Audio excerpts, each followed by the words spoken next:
Boa noite.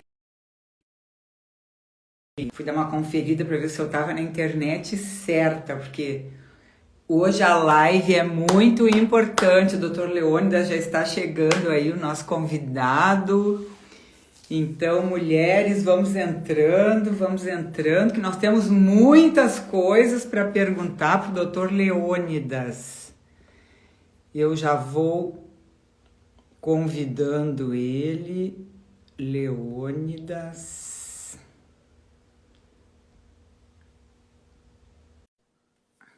Enviei o convite para o Dr. Leônidas. Vamos entrando, mulheres. Eu sei que é domingo. Olá, boa noite. Oi, Leônidas. Boa noite. Deixa eu arrumar aqui o meu volume. Tudo bom, Bernadette? Tudo bem, Leônidas? Quanto tempo que a gente não se É, fala, né? é mesmo. Prazer, Só, obrigado. Uma honra. só, só sempre mandando pacientes e É, tal. a gente se... Leônidas, Oi. tu deixa eu fazer uma apresentação tua, depois eu vou te convidar para ti fazer uma apresentação tua, porque eu sei que tu tem coisas novas Sim, da época que a gente trabalhava juntos, né? sim. Então, Dr. Leônidas, mastologista, eu ginecologista, né? Trabalhamos bastante tempo juntos no Centro de Prevenção de Câncer do Hospital Santa Rita. Então, eu sempre trabalhando com ginecologia, com prevenção, né, de câncer e tal, e o doutor Leônidas, então, recebendo as pacientes com problemas, né, com nódulos, com mamografias alteradas, e além de receber, então, investigando e tratando.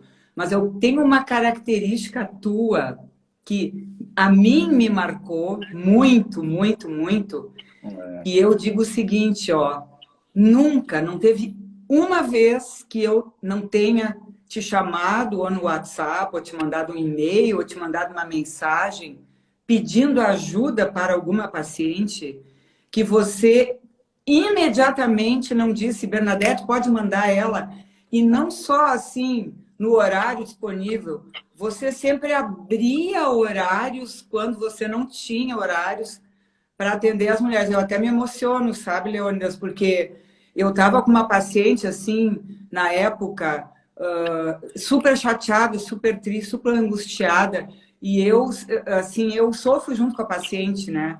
claro. Então, eu queria já que ela chegasse logo às tuas mãos para que tu pudesse acalmá-la, conduzir já o caso dela. Então, eu, em primeiro lugar, assim, te agradeço por todo o carinho que tu sempre dedicaste a todas as minhas pacientes.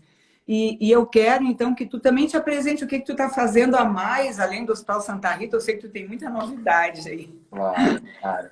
Não, primeiro, obrigado pelas palavras. Eu também dei uma trancadinha na voz aqui, me emocionei. Obrigado mesmo.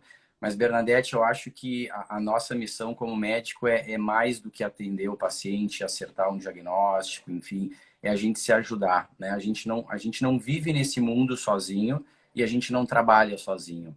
Nós vamos conversar Isso. muito sobre câncer de mama, sobre prevenção, estilo de vida, só que a gente depende um do outro. Essas pacientes, elas precisam do seu ginecologista, precisam do mastologista, precisam de outras especialidades. E quando elas ficam doentes, elas precisam de uma equipe multidisciplinar. Então, um convite teu, para mim, é uma honra. Uma honra. Eu estava hoje num um evento muito bacana do Hospital de Clínicas, que foi um campeonato de beach tênis com a promoção da Sociedade de Mastologia do Outubro Rosa, ou seja, né, atividade física ligado à prevenção. Então, acabei de chegar em casa, um evento muito bacana. Bom, o que que eu faço hoje? Eu sou atual presidente da Sociedade de Mastologia aqui do Rio Grande do Sul, né? Nós temos presidente da Nacional e temos as regionais. Então, eu com mais 5 colegas mastologistas, nós somos da diretoria aqui do Rio Grande do Sul, eu sou o atual presidente. Eu estou como coordenador do Serviço de Mastologia do Hospital Mãe de Deus, que muito me orgulha, é um hospital muito bom, que nos dá toda a estrutura para atender. Recentemente, não sei se tu chegaste a ver, nós lançamos um serviço muito bacana que se chama Prontomama. O que que é isso? Eu Aquela vi. paciente que descobriu um nódulo, ela palpou um nódulo tomando banho e aí ela liga para a gente, para o serviço de mastologia, em 24 horas a gente atende essa paciente, faz os exames necessários, seja mamografia, ecografia, biópsia, e dentro dessas 24 horas a gente dá um resultado da biópsia também, né? Então, e continuo como preceptor da residência de mastologia no Hospital Santa Rita. Então, a vida está bem corrida, mas está ótima, né? A gente tem que agradecer que a gente tem saúde. E mais uma vez, muito obrigado pelo convite, né? O Outubro Imagina, Rosa, imagina. o Outubro E eu Rosa é um que... mês Deixa... que lembra, mas claro que a gente tem que cuidar da nossa saúde o ano inteiro. Mas é um mês importante para lembrar, né, da importância de fazer os exames preventivos e ter um estilo de vida saudável.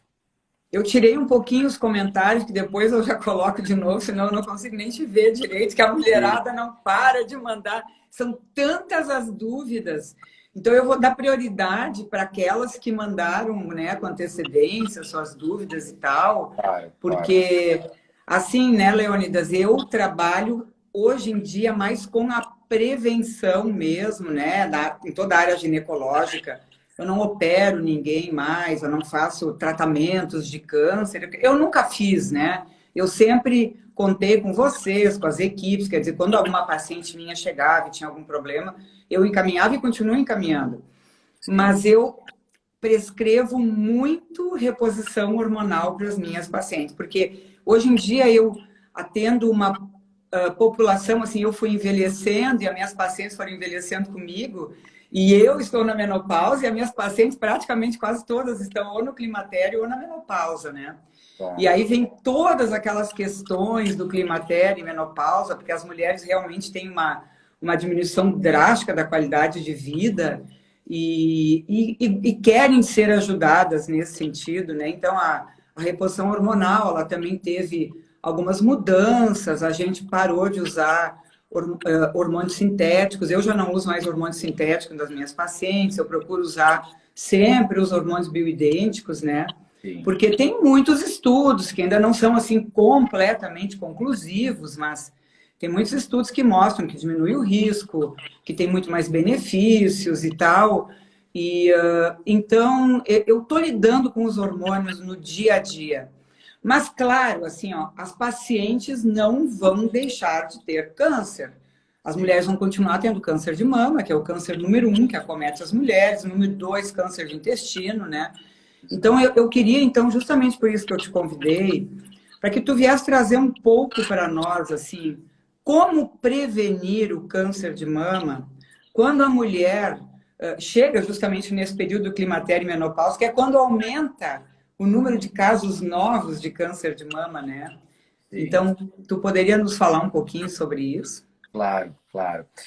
Primeiro eu vou falar um pouquinho do câncer de mama em geral, depois a gente Tá. pode falar um pouquinho da... Né? Quando a gente fala de prevenção, né, eu até coloquei ali na minha chamada do Instagram, nós podemos diminuir a incidência do câncer de mama? Resposta, sim. Como? Qualidade de vida, hábitos saudáveis. Tem muitos estudos, né? Os estudos dos grandes congressos normalmente falam de cirurgia, de quimioterapia, de radioterapia. Por incrível que pareça, a gente está tendo um espaço muito grande dentro dos congressos nacionais e internacionais, estilo de vida.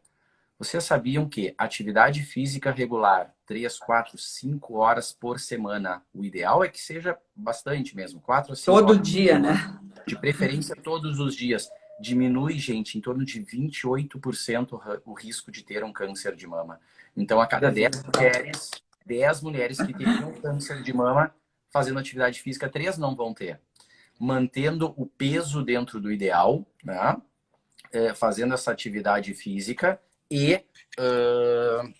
só um segundo aqui, tem gente bem rapidinho. Quer ver? Olha, Leônidas, enquanto que tu tá arrumando aí, eu peguei um artigo do JAMA, tá? Sim. Que diz que o aumento de mais de 10 quilos na pós-menopausa aumenta em 18% o risco de desenvolver câncer de mama. E Tá? isso é um tópico isolado, né, Bernadette? Só o aumento do peso. Então, se controlar o peso, fizer atividade física, não fumar, ter um estilo de vida saudável, esse combo, digamos assim, esse conjunto, pode diminuir o risco de câncer de mama em 30%. É muito claro quando a gente compara populações, por exemplo, populações norte-americanas né, que têm um estilo de vida mais sedentário, comem mais comida gordurosa, fritura, fast food, se a gente compara com mulheres asiáticas, que são mais magras, que se alimentam melhor, que não fumam, que têm o índice de massa corporal dentro do adequado, essas mulheres vão Mais ter adiante. muito menos câncer de mama. Então, o primeiro braço assim, que eu queria levantar, né, a primeira bandeira é: a gente tem que fazer a nossa parte. Nós temos que ter um estilo de vida quanto mais saudável possível. E o Isso. outro lado é o diagnóstico precoce. A gente tem uma, digamos assim, uma divergência de algumas entidades que sugerem a mamografia a partir dos 50 anos e a cada 2 anos. A Tá. Sociedade de Mastologia, a Sociedade de Ginecologia, a Sociedade de Radiologia, tanto brasileira quanto na... Trancou um pouquinho. Ah, Tu falaste que a sociedade, daí deu uma trancada, volta a falar para nós. desculpa. A Sociedade de Mastologia, de Ginecologia e de Radiologia sugerem mamografia a partir dos 40 anos de idade a cada ano. Qual é a base? O que a gente tem de base para propor isso? Vocês sabiam que em torno de 30 a 40% das mulheres têm menos de 50 anos no Brasil com câncer de mama? Então, como que a gente diagnosticaria essas pacientes se nós não fizéssemos mamografia? Apenas na palpação, um nódulo um pouco maior. Né? Então, são duas coisas que a gente tem que ter bem em mente. Ter um estilo de vida saudável para diminuir a incidência. Vai continuar tendo? Vai. Né? A gente sabe que mesmo que a gente faça tudo certo, que a gente tenha um estilo de vida saudável, atividade física, uma alimentação regrada, não fumar, a gente corre esse risco de ter, a gente sabe disso. Né? Eu vi algumas perguntas ali muito boas, interessantes. Mas e a amamentação? Né? Eu conheço pessoas que tiveram 3, 4 filhos e amamentaram e se cuidam e mesmo assim vão ter, infelizmente, O sim. câncer de mama, né? Porém, Então, a gente vê tudo isso. E isso, olha, importante que você trouxe aí, que em quase 40% dos diagnósticos são em mulheres com menos de 50 anos. Isso quer dizer que se você não fizesse mamografia nessas mulheres, você iria encontrar acima dos 50, mas aí um nódulo bem maior, porque isso eu digo muito para as mulheres, assim, que às vezes elas querem culpar a reposição hormonal pelo aparecimento do câncer de mama. Eu sempre digo assim, que a reposição hormonal às vezes pode trazer esse câncer um pouco mais cedo, porque, na verdade, para uma célula de câncer se proliferar e chegar num nódulo que é encontrado já pela palpação, isso vai levar de 10 a 15 anos, isso está publicado, né? Exatamente. Então, às vezes, uma mulher já com 35 anos está começando um câncer e ela está usando pílula, tal e tal, que elas todas estão usando anticoncepcional com essa idade, e aí elas chegam perto dos 50, começam a usar uma reposição hormonal, a reposição hormonal só vai fazer o quê? O nódulo crescer um pouquinho mais rápido, esse tumorzinho que não era ainda bem palpável, essa mulher talvez não vinha fazendo mamografia também, e é isso. E até, eu acho que assim, a literatura mostra, né, que quando você está usando reposição hormonal, você encontra mais rápido um tumor e cura ele mais do que aquela mulher que não está se cuidando, que não está fazendo acompanhamento, que não está fazendo uma reposição hormonal, e às vezes fica lá deixando de ir no médico porque acha que está tudo bem, né? E essa mulher é mais perigoso, né? Sem dúvida, sem dúvida. A reposição hormonal é um capítulo muito interessante, porque de um Isso. lado a gente sabe que, por exemplo, né, a gente tem que dividir essas mulheres em grupos. Grupos de Certo. mulheres que tiveram câncer de mama.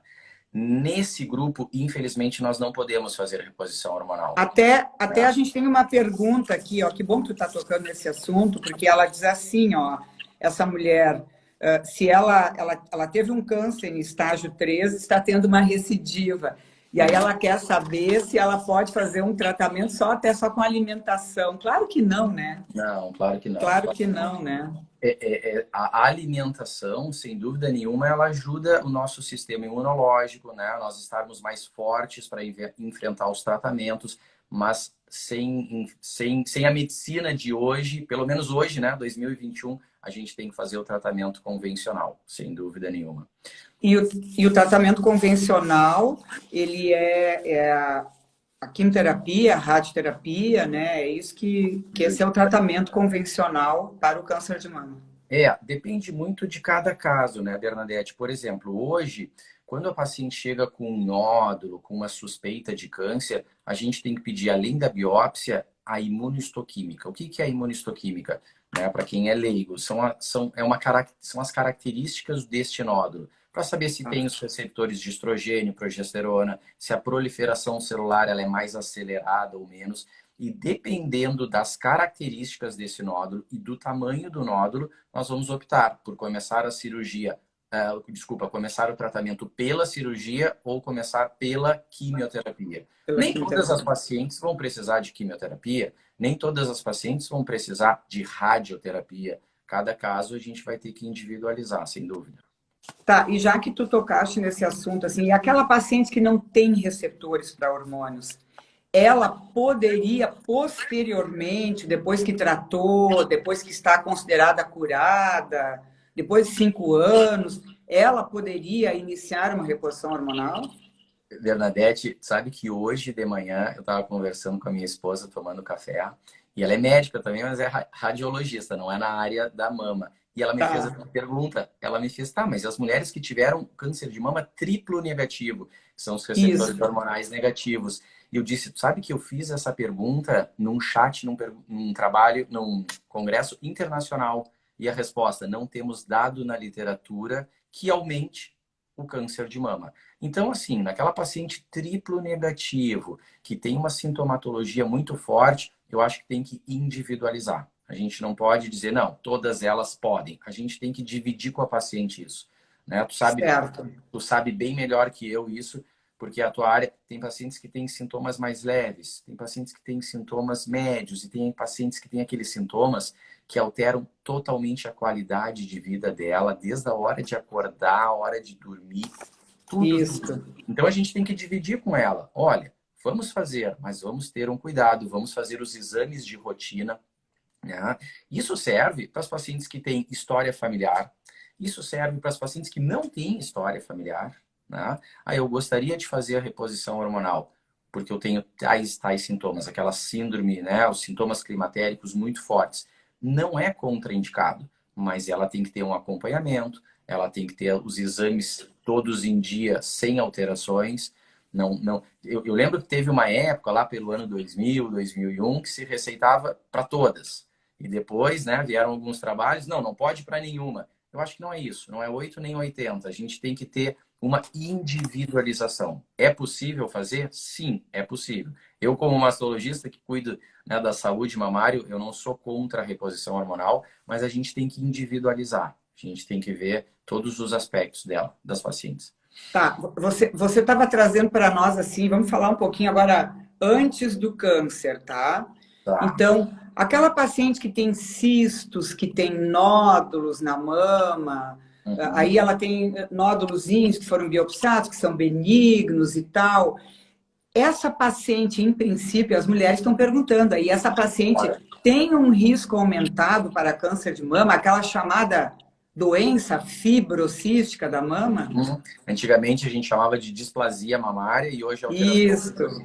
Se ela não tiver história familiar de primeiro grau, o que é primeiro grau? Pais e irmãos, ela não tem um risco aumentado para câncer de mama.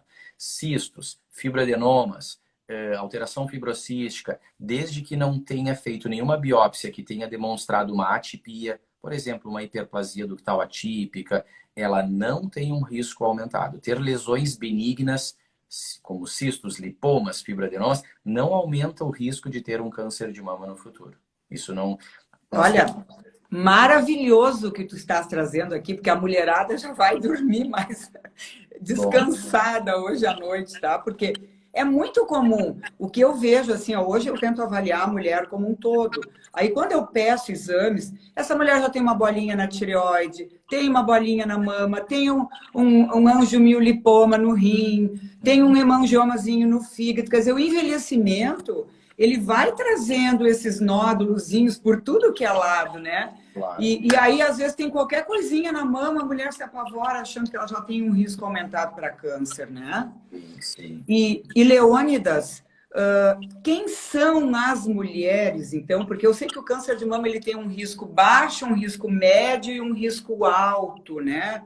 Tu poderia nos falar um pouquinho assim sobre quem tem risco menor e quem tem risco maior dentro das categorias do risco para câncer de mama? Perfeito. Vamos começar do alto risco. O que a gente considera Tá. paciente de alto risco? História familiar para câncer de mama em primeiro grau, principalmente mãe. A gente fala pai também, porque a gente sabe que homem pode ter câncer de mama, é raro, mas pode. Então, se essa paciente tiver tido pai ou mãe ou irmã com câncer de mama, ela é considerada uma paciente de alto risco. Se a própria paciente já tiver na sua vida feito uma biópsia com uma hiperplasia atípica, com uma biópsia com carcinoma in situ, que não é um carcinoma invasor, mas é uma lesão pré-maligna, ela também é considerada uma paciente de alto risco. Hoje em dia, Bernadette e mulheres que estão nos assistindo, e eventualmente homens também, nós temos os testes genéticos. O que é isso? A paciente tem história na família e ela vai lá no médico geneticista, que normalmente nós encaminhamos, né? Os mastologistas, os histologistas, e ela faz uma avaliação genética. Se ela tiver uma mutação em algum gene, quais são os principais? BRCA1, BRCA2, TP53, PALB2. Então, assim, ó, tem vários genes, mas os principais são esses. Se ela tiver uma mutação, ela é considerada uma paciente de alto risco. De alto risco. Pacientes de baixo risco são 90% da população. Né? A gente considera de 5 a 10% as pacientes que têm uma alteração genética ou uma história familiar. Em torno de 90% são as mulheres de baixo risco, que não têm história na família, que nunca tiveram um nódulo com uma alteração. Repetindo, ter um nódulo benigno não é um fator de risco. Um fibroadenoma, um cisto, um angiofibroadenoma, não, a gente chama fibroadenolipoma, isso é tudo considerado baixo risco. E a turma intermediária, quem são? De médio risco. São aquelas mulheres que não têm história na família, mas não têm uma qualidade de vida saudável. Ou seja, mulheres acima do peso, mulheres que fumam, mulheres que têm uma alimentação rica em gordura, enlatados, embutidos. Carboidratos, né? Muito açúcar, muita farinha refinada. Exato, muito açúcar. Então, essas são umas mulheres de médio risco. Elas aumentaram o risco delas devido ao estilo de vida. Então, é possível, gente, nós baixarmos o risco de ter um câncer de mama apenas mudando os nossos hábitos. E isso, muitas vezes, né, Bernadette, não é falado na mídia. O que a gente escuta na mídia? Faça a sua mamografia, faça a sua mamografia. Isso é uma obrigação. Como nós, homens, temos que fazer exames de próstata, como todos nós devemos fazer os nossos exames de colesterol, triglicerídeos. Fazer a mamografia não é mais do que uma obrigação. A mulher fazer o Papa Nicolau, né? Não é mais que uma obrigação. Agora, o estilo de vida saudável é aí que a gente pode diminuir a chance de nós termos um problema. E quando Leônidas, isso... falando sobre a história familiar, é muito comum assim, ó. Eu vou te dar um exemplo clássico de uma paciente que eu atendi essa semana. A avó teve câncer de mama. A mãe não teve. Mas 3 irmãs da mãe tiveram câncer de mama e o tio, o irmão, a mãe foi a única da família que não teve. Então não é um parente direto. Exato. Mas essa história é riquíssima. Exato. Né? O que eu sugeriria? Vamos supor que essa paciente sentasse comigo e me dissesse isso. Olha, a minha avó teve câncer de mama e 3 tias tiveram câncer de mama. Mas a e o tio, um homem também. E um tio. O que seria o ideal? Essas mulheres da família, se forem vivas, fazerem um teste genético.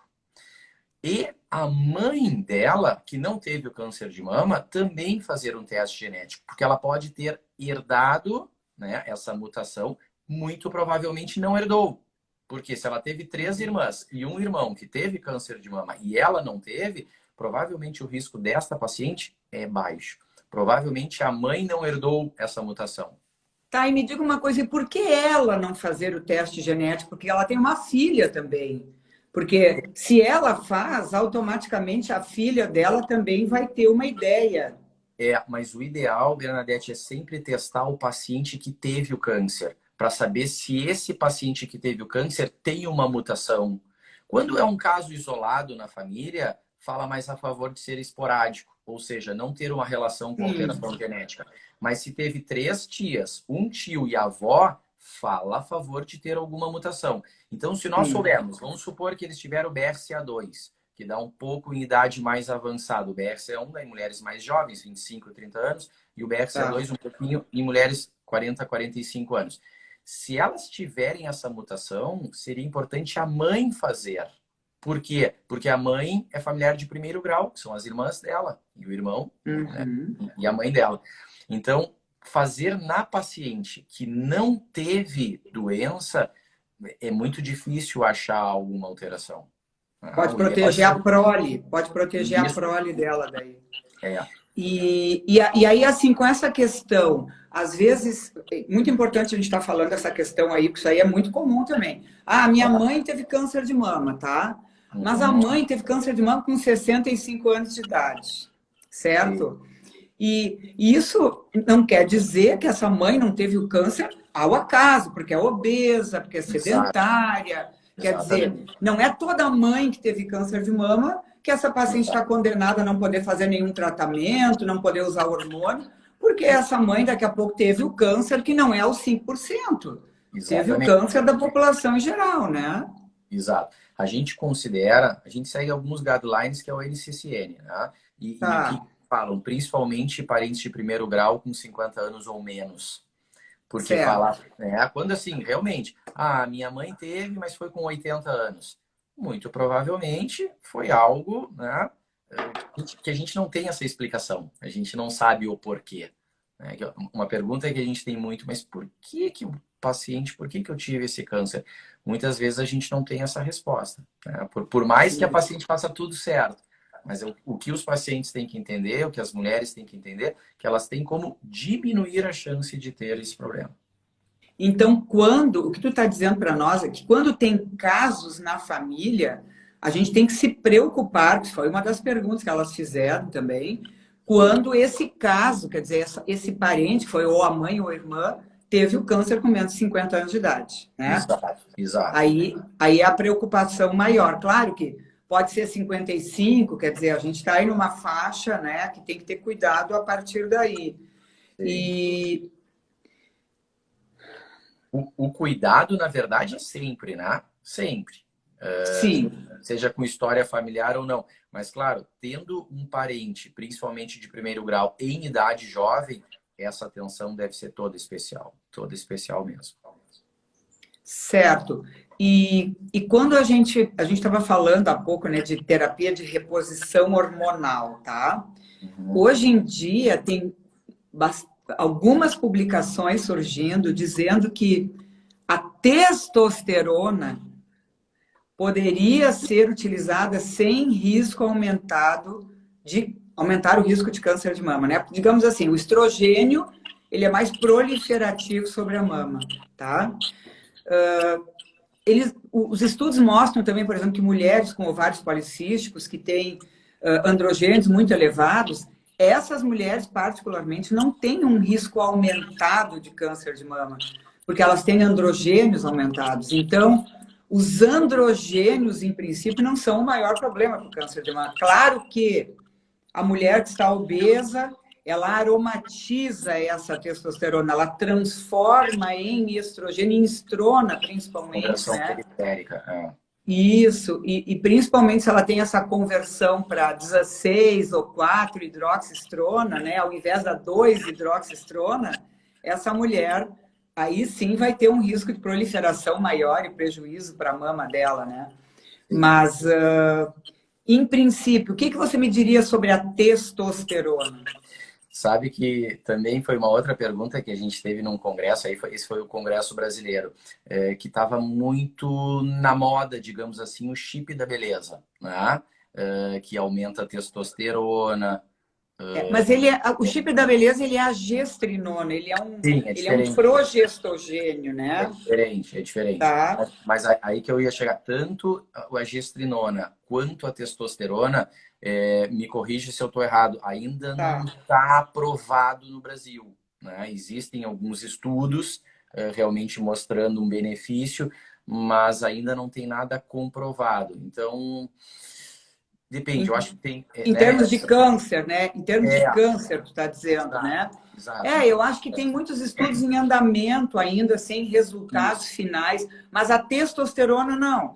A testosterona já tem publicações, inclusive tem publicações em pacientes com câncer de com mama usando câncer de mama. testosterona, que Exato. dizem que diminui a chance de recidiva, né? Com esse tipo Sim.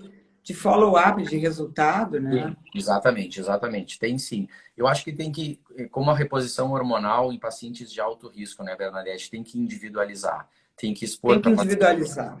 tem que Eu ver se concordo, realmente, não. né, se ela tem aqueles sintomas clássicos da falta de testosterona, conversar com ela e dizer o que a gente tem na literatura hoje, que ela vai ter uns benefícios, sem dúvida nenhuma que ela vai ter benefício na qualidade de vida, na vida sexual dela, no sono, no peso, mas eu acho que tem que ir com cuidado. Né? Não é Claro. contraindicado totalmente, mas com cuidado. Porque muitas dessas mulheres, né, Leônidas, digamos, elas vão ter mais 30 anos de vida pela frente Claro, e às claro. vezes com uma qualidade péssima de vida, né? Sim, E você vê memória, aumenta o risco de Alzheimer, aumenta o risco de demência, às vezes questões cardiovasculares, que a gente sabe que a reposição hormonal pode, né, bem individualizada, pode ajudar muito essa paciente.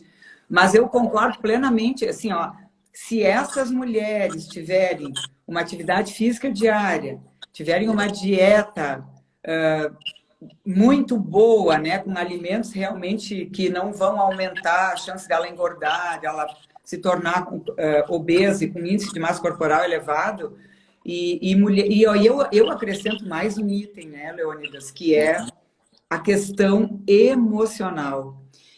Eu, inclusive, atendi uma senhora essa semana que ela está se separando e ela está num momento muito difícil. E ela passou por uma traição, né? E aí ela me perguntou a questão do risco de câncer de mama e eu disse para ela, o maior risco de câncer de mama que você tem é você guardar mágoa, ressentimento e muita tristeza, porque eu vejo muito assim, ó, mulheres que estão se separando, daria 2 anos, pimba, aparece um câncer de mama. E quando você vai conversar com elas, elas tiveram um divórcio, um litígio, uma perda familiar. Né? uma perda familiar. Essa senhora também tinha perdido um filho, Sim. morreu um filho, e aí depois veio ainda a separação, né?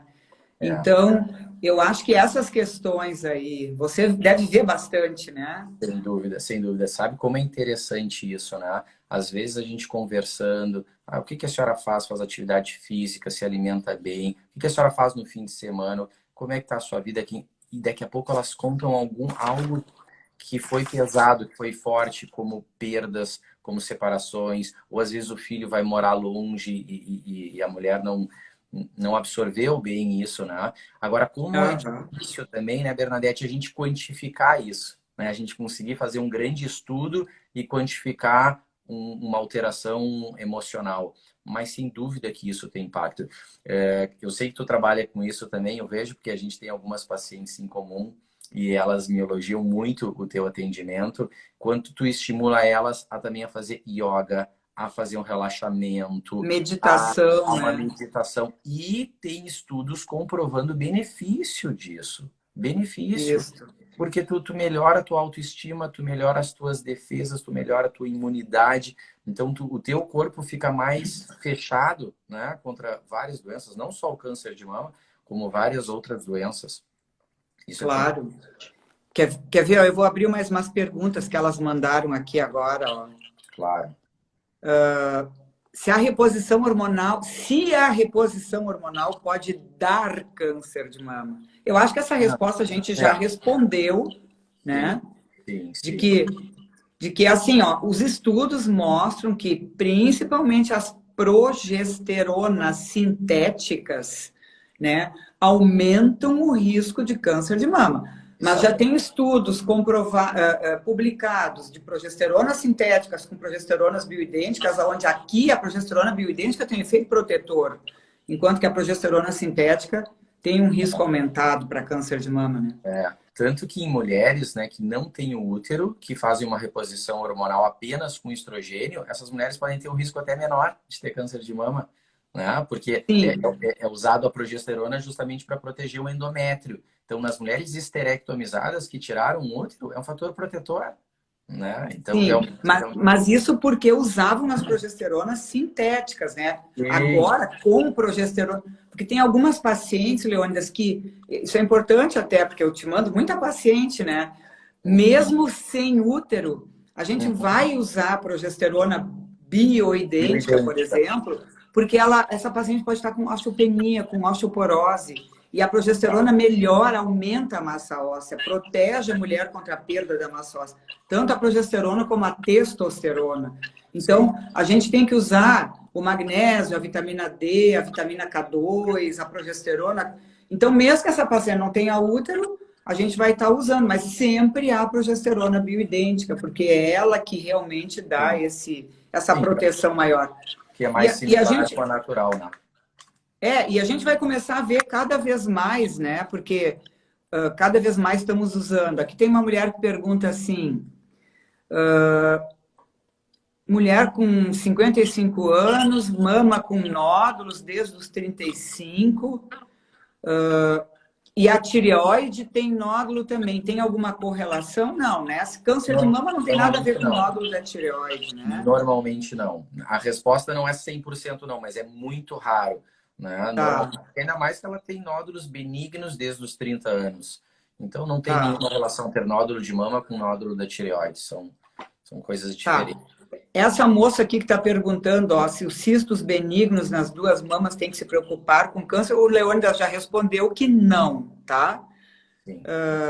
Aí, quem teve câncer de mama e não pode fazer reposição hormonal, que tem dores nas articulações e nos ossos, essa mulher vai ter que fazer outro tipo de tratamento, né? Então, se é uma mulher, ainda mais uma mulher que ainda está fazendo, às vezes, usando um bloqueador de hormônios, né? Que pode... um dos efeitos colaterais, às vezes, são dores generalizadas quando se usa esses bloqueadores hormonais, né? Exato. Mas existem outros tipos de tratamento para esse tipo de sintoma, né? E cada vez mais a gente tem. Mas eu sempre digo para elas, Leônidas, que uma das coisas mais importantes, eu trago às vezes reumatologistas aqui, é elas pararem de comer açúcar e farinha, tá? Porque o açúcar e farinha inflama tanto os nossos tendões, como nossos músculos, como as nossas articulações, né? Sim, e se você já não pode usar hormônio, aí você vai estar usando açúcar ainda, né? Exatamente. E assim, ó, a gente bate tanto nessa tecla da atividade física, mas eu às vezes provoco as pacientes nesse sentido. A senhora não faz atividade física. É que agora a pandemia é difícil, né? Não dá para sair, esse tempo chuvoso do inverno. Então, vamos fazer um teste. A senhora vai começar devagarinho a fazer uma atividade física. Tem que ser algo prazeroso, né? Não adianta, eu vou me matricular na academia, vai só pagar e não vai. Mas, assim, é interessante o impacto que tem a atividade física na qualidade de vida. Diminui essas dores articulares, melhora o sono. Melhorando o sono, no outro dia a paciente está mais disposta. Claro que quando a mulher tem sintomas muito fortes e teve um câncer de mama, a gente tem medicações alternativas para ajudar também. Claro que vai depender de quais são os sintomas mais fortes. Né? Insônia, pele seca, e tentar trabalhar esses sintomas individualmente. Mas, infelizmente, a gente não pode usar a reposição hormonal. Não, e quer ver, Leônidas, olha, em cima do que tu estava falando aí, ó, o exercício, ele vai aumentar a produção da nossa testosterona endógena. Porque uma mulher, mesmo tendo tido câncer de mama e, digamos, entrou na menopausa, fez uma quimioterapia, o ovário não funciona mais, ela continua produzindo hormônios na sua suprarrenal. Quer dizer, essa mulher tem uma produção ainda em torno de 40% dos andrógenos que ela produzia anteriormente, quando ela ainda tinha ovário. Então, a atividade física, no momento que baixa o nosso cortisol, melhora os nossos hormônios da suprarrenal. Melhora a testosterona, melhora o GH, que é o hormônio de crescimento, que também vai melhorar a nossa massa muscular. Baixa a nossa insulina, que é um hormônio inflamatório. Então, aí vai começar a diminuir as dores, porque melhora um pouco a massa muscular, diminui fatores inflamatórios e melhora tudo, né? Sem dúvida, sem dúvida. A gente fala tanto nisso, parece meio exagerado, mas é super importante, super importante. Claro que é um conjunto, né? É alimentação. E quando a gente se planeja para isso, não, eu vou mudar minha alimentação, eu vou fazer atividade física. Uma coisa puxa a outra. A pessoa que já estava se alimentando mal e começa a se alimentar melhor, ela vai ter estímulo para fazer atividade física. E quando a gente faz atividade física, parece que a gente chega em casa e não, agora eu vou me alimentar bem. A gente não vai fazer uma atividade física e comer mal. Não, parece que não combina, né? Então é uma mudança de hábitos de vida que realmente tem um impacto bem importante. Leônidas, deixa eu te fazer mais uma pergunta, assim, ó. Existe uma corrente hoje em dia que tem falado para as mulheres que elas não precisam, que a mamografia pode aumentar o risco de câncer de mama, tá? Pois é. E que poderia fazer a termografia, que a termografia é um exame que poderia... O que tu sabe sobre isso? Porque eu digo assim, ó, tem médicos que não estão vendo pacientes com câncer de mama todos os dias como você vê, entende? Então, leem lá um artigo, escutam um profissional, não sei da onde, e eu particularmente acho muito importante, porque como eu trabalhei no hospital de câncer, eu vi pacientes com câncer muitas e muitas vezes, e estava trabalhando contigo direto. Então, eu acho muito importante a mamografia. O que você tem para me dizer sobre a termografia? Tem muitos estudos em relação à termografia, mas nenhum ainda comprovou ser melhor que a mamografia. Vocês sabem também que existe ressonância nuclear magnética, que existe tomossíntese. Esses exames são específicos para algumas pacientes que precisam. Mas se nós formos pensar qual é o exame mais importante na prevenção e na detecção precoce, se chama mamografia. E ele tem muitos estudos, inclusive tem estudos brasileiros também, mostrando diminuição de mortalidade. O que nos preocupa em relação ao câncer de mama? É o índice muito alto de mortalidade. Né? Claro. O índice muito grande de incidência, a gente vai tentar diminuir com esses aspectos de vida, de qualidade de vida que a gente falou. Também a gente vai tentar diminuir identificando pacientes que são de risco muito alto, que tenham mutação, que a gente pode dar um tratamento diferente para elas. Seja até com cirurgias redutoras de risco, como a Angelina Jolie fez, né? Mas são para casos excepcionais de pacientes com mutação. Agora, impacto em mortalidade, mamografia. Mas tem inúmeros trabalhos, artigos, mas não tem nenhum trabalho importante, significante em relação à termografia ainda. Né, Bernadette? Isso é medicina, a gente está dizendo assim, ó, estamos hoje dia 24 de outubro de 2021. Pode ser que daqui a algum tempo isso mude. E a gente tem que voltar atrás e dizer, não, realmente, tem um estudo mais recente mostrando que tem tal exame que é melhor que a mamografia. Porque os pacientes nos perguntam muito isso, mas doutor, ainda a mamografia é o melhor exame? Aquele exame que aperta, que é desconfortável? Porque a minha vizinha fez a mamografia e não apareceu na mamografia dela. Foi aparecer só na ecografia ou só na ressonância. Verdade. Nem a mamografia não vai pegar todos os casos de câncer de mama. Mas cabe a nós, médicos, sabermos quais exames eu tenho que pedir para aquela paciente. Eu vi que tinha uma pergunta de mama densa. Realmente, quando a mama é muito densa, o que é a mama densa? É aquela que tem um tecido glandular mais duro, mais denso. Tem menos gordura e mais tecido glandular. Mais fibrose, né? Mais fibrose, é uma mama mais durinha, mais fibrosada. Realmente, às vezes, é necessário fazer uma ecografia, né? O ultrassom, que é a mesma coisa, juntos. Mas a gente não pode abrir mão da mamografia. Por quê? Tem algumas situações, por exemplo, microcalcificações, que são muito discretas. A gente só consegue ver na mamografia, a gente não consegue ver na ecografia. Então, resumindo, hoje ainda é o melhor exame a mamografia, com impacto em mortalidade. O que é isso? quanto mais cedo descobrir, quanto menor for o nódulo, quanto mais cedo fizer o tratamento, as chances de cura são altíssimas, giram em torno de 90% a 95%. Então, hoje, a mamografia é o melhor exame. Termografia ainda não tem nada comprovado. E existe algum estudo, porque da onde que tiram isso? Existe algum estudo publicado de que a mamografia pode aumentar o risco de câncer? Você conhece algum estudo Não, assim? não tem. Eu sei que tem essa corrente. Todos os anos, essas conversas, WhatsApp, grupos. Agora mesmo no outubro, que é o Outubro Rosa, a gente viu Sim. algumas campanhas. Não faça mamografia, porque isso pode causar câncer. Mostrem um estudo que provoca o câncer. Pois é, Isso não tem. Né? é isso que eu vejo médicos, às vezes até nessa minha linha, na linha integrativa, Sim. que estão propagando essas ideias, né? Porque eu digo assim, eu estou muito no meio, assim, eu adoro a linha integrativa, eu estou fazendo a pós-graduação do Dr. Lair Ribeiro agora, tá? Então, Hum, é uma medicina do futuro, são uhum, coisas que até não tem, nós não temos ainda ao alcance, às vezes, da nossa mão, né? uhum.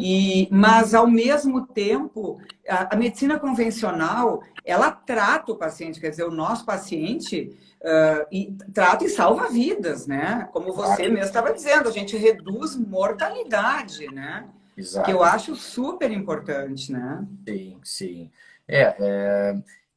Isso tem há muito tempo, né, Bernadette? Então sempre tem que a Sim. mamografia. Só que assim, não existe nenhum estudo comprovando que não tenha benefício. A mamografia tem muito benefício. Gente, para vocês terem ideia, a mamografia pode reduzir 40% de mortalidade.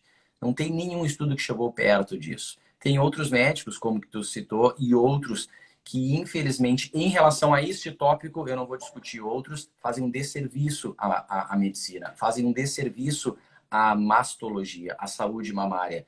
Uhum. Em outros tópicos, tem sentido o que ele fala? Eu acredito que sim, mas em relação a isso da mamografia, é diferente do que a gente estava conversando antes, né?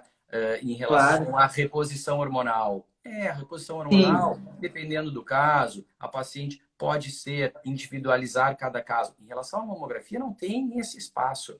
Não existe um espaço para um outro exame substituir, assim como não existe um espaço para não fazer. Isso está super comprovado, super. Leônidas, tu me trouxeste duas coisas hoje que são, eu digo, tesouros, tá? Olha É, aqui, ó, tu me trouxeste a informação de que a mulher que faz atividade física e tem hábitos de vida saudáveis pode diminuir em 30% a chance de vir a ter um câncer de mama, isso é né? muito significativo. Então, Muito. você veja, você diminui em 30% a chance de ter um câncer de mama.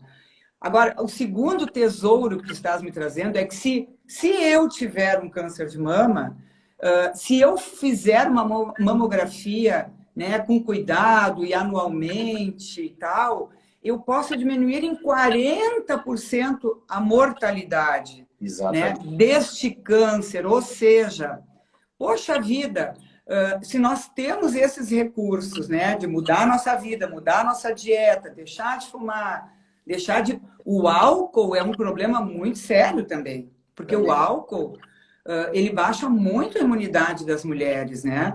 É. E aumenta o risco de doenças. Então, o álcool é uma droga social, mas É. se as pessoas parassem de beber completamente, o quanto que não ia diminuir o risco a incidência de muitos cânceres? A gente nem tem essa resposta, Não né? tem como quantificar, é muito, né? Realmente. Claro, em relação ao álcool, os estudos falam em relação a doses, né? A doses Sim, pequenas, doses sociais, passou dessa dose, o risco relativo realmente começa a aumentar. Isso serve isso. principalmente para os destilados, mas também para todos os tipos de bebidas. Se aumenta a dose, aumenta o risco. São muitos fatores, né, Bernadette? Quando a gente fala de câncer, existem muitos tipos de câncer que têm uma ligação direta muito forte com o fator de risco. Por exemplo, câncer de pele, né, com sol, câncer de pulmão com cigarro, o HPV, o papiloma vírus humano com colo do útero. Agora, mama é um conjunto de fatores. A gente não tem um vilão, a gente tem um conjunto de fatores. E eu costumo dizer, é como se eu fosse um cardiologista que eu vou te dar as recomendações. Fazer atividade física, manter o peso dentro do ideal, não fumar, não beber, ou se beber, né, socialmente um pouquinho, usar hormônio com moderação, dependendo de cada caso, que a gente conversou bastante. Eu acho que a gente Não, tem eu que fazer a sempre, nossa parte. viu, Leônidas, eu sempre digo para minhas pacientes, porque isso é outra coisa que eu estou vendo, assim, ó, tem muitos médicos no momento, que, assim, tem pessoas que se formam, não fizeram nenhuma residência, vão lá, fazem um cursinho aqui, ali, e estão usando hormônios à torta e à direita, como se diz aqui no Rio Grande do Sul, né? E Sim. aí você veja, assim, usam doses enormes, né? Por exemplo, eu tive uma paciente que está na menopausa, que ela foi consultar, então, com um nutrólogo em São Paulo, e o cara deu 75 miligramas de testosterona para ela. A gente sabe, e ela tem gordura abdominal, a gente sabendo que isso vai converter um monte para estrogênio, né? Exato. Quando a gente usa assim, olha, 0,5 miligramas, 1 miligrama, se essa paciente tem osteopenia, osteoporose, que a gente vai dar uma dose um pouquinho mais alta para melhorar a massa óssea, mas eu sempre digo, a gente vai usar a menor dose que melhore os seus sintomas e que você consiga ficar bem em equilíbrio, né? Porque isso já dá uma tranquilidade para a paciente. Pô, eu estou sendo cuidada, eu sei que vai ser uma coisa que não vai piorar minha vida, não vai aumentar meu risco de problemas, porque mesmo o hormônio, ele pode ser bom, mas ele pode ser ruim, né? Se ele Exato. for, ele é uma arma que, se ele for usado de forma errada, ao invés de te proteger, ele vai te matar, né? Sem dúvida, sem dúvida.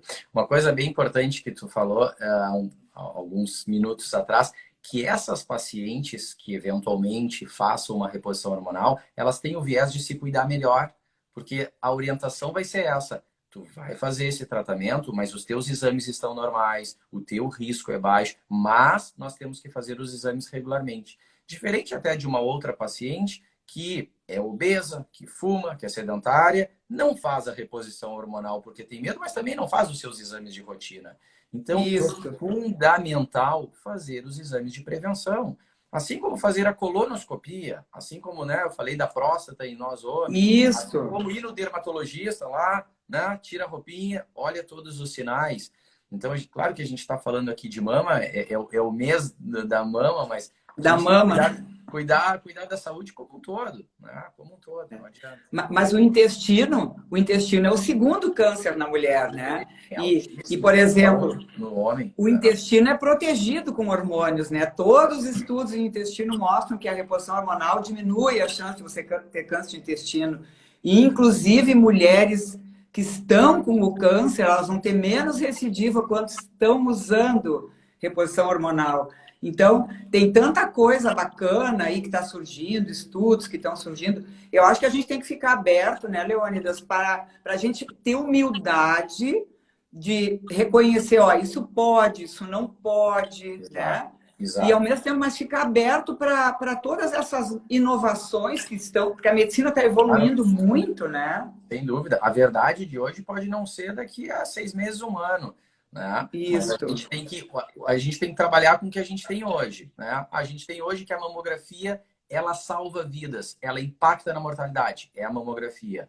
Tem algo de outro exame? Não, não tem. Bom, então, o dia que alguém me provar, o dia que a ciência me mostrar que tem esse outro exame, nós vamos analisar o estudo. Isso acontece com os tratamentos. Né? Vocês sabem o quanto evoluiu a cirurgia do câncer de mama, a quimioterapia, a radioterapia. Como é que era a quimioterapia antes? Só para dar um exemplo para vocês. Fala um pouquinho para nós aí sobre Um isso. pouquinho do câncer. Quando surgiu a quimioterapia, existia a quimioterapia A, que era o CMF. Ou seja, toda paciente que tivesse câncer de mama ia fazer esse esquema tríplice, CMF, que são 3 medicações.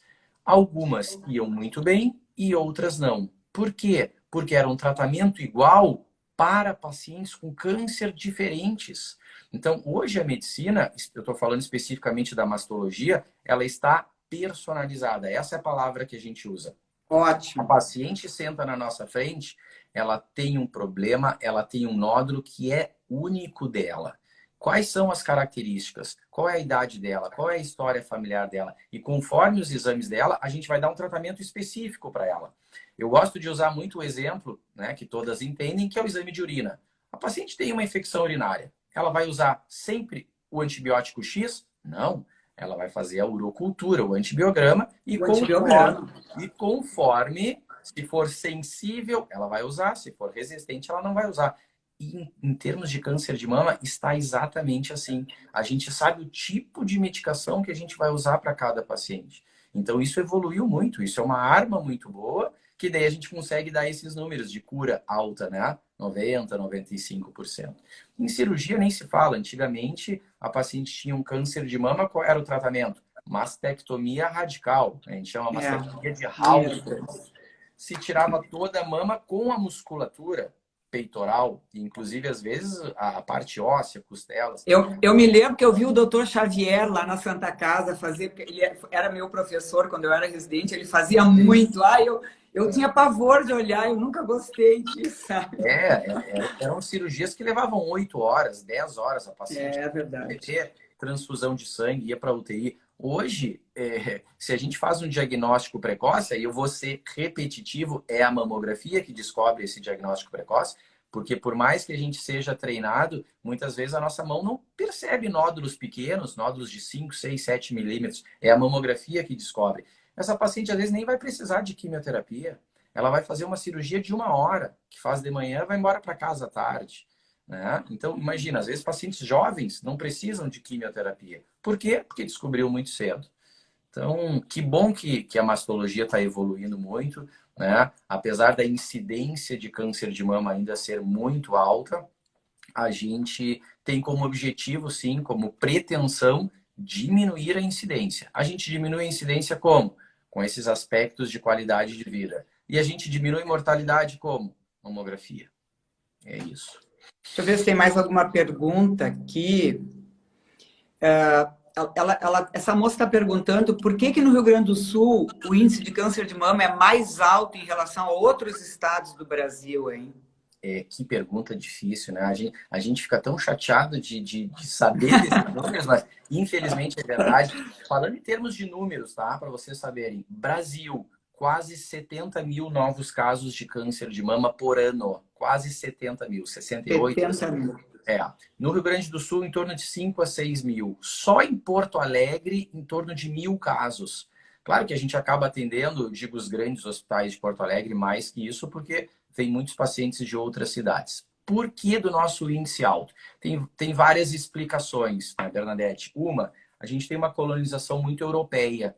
Italianos, alemães, onde lá tem muitas mutações, tem muitas alterações genéticas. Esse é um dos fatores. Outro, a mulher gaúcha, assim como várias outras, elas têm deixado para ter os seus filhos um pouco mais tarde. Antigamente, a minha mãe me teve com 20 anos, né? 20, a minha 22, também. Hoje, a mulher vai ter filho depois dos 30. Perto dos 40. Perto dos 40, se não for mais. Né? Por quê? Porque ela está estudando, ela está no mercado de trabalho, ela quer fazer uma pós-graduação, aí ela casou, aí ela quer aproveitar um pouco o casamento. Então, esse atraso, digamos assim, na gestação é um fator de risco. A gente sabe, até falando um pouquinho da amamentação, que eu vi que foi uma pergunta, se a mulher tiver um filho com 18 anos e amamentar, essa glândula mamária dela vai ser totalmente desenvolvida, tá? Agora, se a mulher tem 70, 80 anos de vida e nunca amamentou, essa glândula mamária dela não vai ser totalmente desenvolvida, propiciando alguma alteração celular. Então, é bem importante essa questão da amamentação. Então, respondendo a pergunta do Rio Grande do Sul, as mulheres engravidam mais tarde, né? As mulheres, às vezes, não fazem tanta atividade física, né? O frio deixa elas mais em casa, o sobrepeso. Então, é um conjunto de fatores. E, Leônidas, então, deixa eu te fazer mais uma pergunta. O nosso tempo está quase acabando, mas pena, tinha que ser 2 horas, não 1 hora só, de tanta coisa que a gente quer saber de ti. Sim. eu acho que cortar. Tudo já mostrando. Uhum. Existe algum estudo mostrando que mulheres que fazem essas fertilizações teriam um risco aumentado para câncer de mama? Porque aí sim, elas são submetidas, às vezes eu conheço mulheres que fazem 5, 6, 7, 10 processos de fertilização, né, para engravidar. E Uhum. essas são submetidas a altas doses hormonais, né, para poder ovular, para liberar Uhum. óvulos e tal. Você Sim. conhece alguma coisa sobre isso? Não, não tem. Até assim, ó, não tem nenhum estudo comprovando isso, mas a gente sabe que é uma carga, uma dose hormonal muito alta de uma vez, né? Mas Sim. até dando um exemplo, as pacientes que têm câncer de mama, por exemplo, e são jovens e vão ser submetidas a uma quimioterapia. Muitas vezes a gente encaminha essa paciente para médicos que trabalham com fertilidade, para fazer Tá.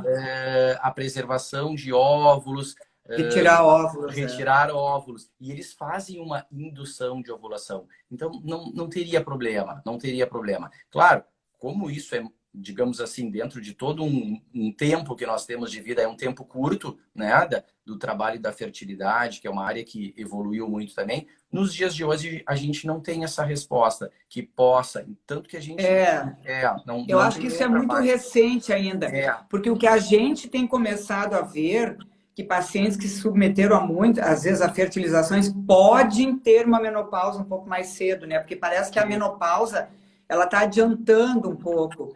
A média era 51 anos, agora já está vindo para 50, 49, 48, sim, e muitas dessas mulheres às vezes se submeteram a fertilizações, ou seja, sim.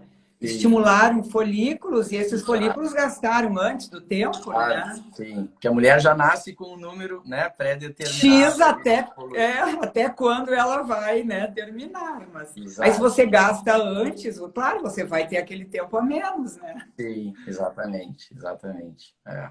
Deixa eu ver se tem mais alguma pergunta para a gente poder te liberar. Essa aqui já perguntou. Essa aqui está dizendo que ó, o doutor Leônidas é meu anjo, desde 2010, cuidando das minhas mamas. E na quarta-feira vamos operar a mama direita. Ó, acho que é uma paciente tua aí, querida, que gosta muito de ti, tá? Legal, legal. Ó, então, aqui, essa moça pergunta: como saber se a reposição que estou fazendo é bioidêntica? Uso Steli. O Steli é um cremezinho de estriol, né, que usa a nível vaginal, completamente bioidêntico, nenhum problema. Até essas pacientes, às vezes, que têm alguma indicação de daqui a pouco ter mais cuidado com a reposição hormonal, podem usar localmente, né, estrogênios como o estriol, que não tem uma potência estrogênica tão alta como o estradiol. Então, tem pacientes, eu acho, que tiveram um histórico, às vezes até que tiveram no passado um câncer de mama, que foi triplo negativo, por exemplo. Depois de 10 anos desse câncer, a paciente tem dificuldade para ter relação sexual. Exato. Os médicos, de uma forma em geral, usam, às vezes, um Steli, né, um estriol, Sim. ou outros estrogênios menos potentes aí a nível vaginal, né? Sim, a absorção é muito mais local, né, Bernadette? Muito mais local, pouco Isso. sistêmica. E vai ter uma relevância tão importante na vida dela, na qualidade de vida, sem dúvida, sem dúvida. Eu também concordo que, se necessário, tem que conversar com a paciente, tem que explicar os prós e contras, dizer que esse risco é muito baixo, porque é uma absorção local. A gente tem que Tem, levar em consideração a qualidade de vida da paciente, né? Sem dúvida. tem uma moça aqui perguntando do tamoxifeno, Uhum, que ela usa já há 5 anos. uhum. E aí ela quer saber se realmente faz a diferença, se precisa usar tamoxifeno ou não, ou se é marketing da indústria farmacêutica. Hoje Precisa. em dia os pacientes estão nos cobrando isso, né? Claro, claro. Não, precisa. Claro que depende de cada caso, né? O tamoxifeno, ele é usado principalmente em mulheres na pré-menopausa, ou seja, mulheres que ainda estão menstruando, que tiveram câncer de mama, é o único medicamento autorizado. Na pós-menopausa pode ser usado o tamoxifeno, mas também pode ser usado os inibidores da aromatase, que daí tem 3 classes de medicamentos. Mas, sem dúvida, só para vocês terem ideia de número, tá? O tamoxifeno, ele diminui um risco de uma recidiva em torno de 50%. Gente, vocês lembram que a gente falou alguns minutos atrás que a atividade física, o peso, a alimentação diminui 30%, para vocês verem a força que tem os hábitos de vida saudáveis. Então, quando a gente prescreve um medicamento como o tamoxifeno, que tem sim os seus efeitos colaterais, que pode alterar a qualidade de vida da paciente, a gente tem um outro lado, eu não estou dizendo que é para substituir, vamos deixar bem claro. O tamoxifeno, sim, ele é muito importante nas pacientes que tiveram um tumor com receptores hormonais positivos, tá? Mas se a gente for ver o outro lado do estilo de vida, ele tem números muito altos também, que pode tanto diminuir o primeiro caso, né, a incidência, ou seja, evitar que essa paciente tenha um câncer, e também evitar a recidiva. Quando as pacientes que já tiveram câncer fazem acompanhamento comigo, uma das coisas que eu mais incomodo, e quem é minha paciente sabe, se está fazendo atividade física, se está no peso adequado, porque isso diminui recidiva. Isso diminui a chance de provocar a doença. Então, diminui a incidência e diminui recidiva. Quer dizer, diminui a chance de ter câncer e diminui depois também, se você já teve o câncer, a recidiva. E o tamoxifeno, na fase, então, pré-menstrual, vai diminuir em 50% a chance de uma recidiva. Pré-menopausa, sim. Pré-menopausa, né? Desculpa, na pré-menopausa. Diminui em torno... Isso, em torno de 50% o risco de ter um novo tumor. E se a gente associa ainda os fatores biológicos de cada tumor e a qualidade de vida, dependendo, a paciente tem um risco muito baixo de ter uma recidiva. Ô, Leônidas, fala só mais um pouquinho para nós sobre o tal do linfonodo sentinela, qual é a importância que o pessoal está perguntando aí também, tá? Claro. Antigamente, todo o tumor de mama, a gente fazia mastectomia, retirada de toda a mama. Depois de um tempo, foram feitos alguns estudos que não precisava tirar toda a mama, se fazia o quadrante, mas sempre se fazia o esvaziamento axilar, na axila. Por quê? Muitas pacientes perguntam, mas o meu problema é na mama, por que tu vai mexer na minha axila? Porque a disseminação do câncer de mama, ele tende a ser primariamente via linfática. Então, ele vai da mama e podendo atingir os linfonodos axilares. Há uns 20 anos atrás, nós tirávamos todos os linfonodos da axila. Se chama esvaziamento axilar ou linfadenectomia axilar. E se viu que não tinha benefício em tirar todos. Então, hoje, o que a gente faz é a técnica do linfonodo sentinela. A gente injeta um contraste na mama e a gente acha o primeiro linfonodo da axila. Sentinela, né, como o nome diz, é o guardião ali da axila. E se esse sentinela, se esse linfonodo ele é negativo, não tem por que nós tirarmos os outros. E isso tem um impacto muito importante no braço da paciente, né, evitando inchaço, linfedema, dormência, parestesias, né, que é o formigamento. Então, a cirurgia, como a gente tinha falado, ela evoluiu muito. Hoje a gente faz uma cirurgia de 50 minutos, 1 hora, e tratando bem essa paciente. Tirando um linfonodo sentinela por um corte pequenininho, tirando o nódulo com margem. Então, o linfonodo sentinela é isso. Leônidas, eu sei que teria mais um monte de perguntas ainda se eu fosse olhar aí, mas você está cansado, teve um dia longo aí, tem que descansar. E olha, eu não tenho palavras para te agradecer, assim, ó, foi maravilhosa a nossa live. Eu acho que a gente trouxe um monte de informações para essas mulheres aí, né? Porque eu aqui nas minhas redes sociais, por exemplo, eu estou batendo todo dia na tecla de fazer atividade física, de emagrecer, de mudar o estilo de vida, de mudar o pensamento. Hoje de manhã eu meditei com elas aí no meu Instagram, que eu medito e tal. Então, eu estou sempre incentivando tudo isso. Eu adorei assim que tu trouxeste essas questões, porque a gente vê que nós estamos em sintonia, nós estamos dando a mesma mensagem para elas, né? Porque mesmo que eu esteja trabalhando na prevenção e você já trabalhando com a doença, com a prevenção também, mas com a doença propriamente dita, eu acho que nós fazemos parte de um elo, de uma corrente, né? Que quanto mais a gente tiver uníssono e falando a mesma linguagem, aí é tão bacana para as mulheres se sentirem. E outra coisa, viu? Mesmo tu ficando famoso, eu vou continuar te mandando as minhas pacientes. Isso, é uma honra, é uma honra. Não, nada disso, nada disso. É, Tá? eu que te agradeço muito o convite. Quando tu me convidou, eu não pensei duas vezes, não. Sem dúvida, até porque eu te admiro muito no teu trabalho, e tu como pessoa, uma querida.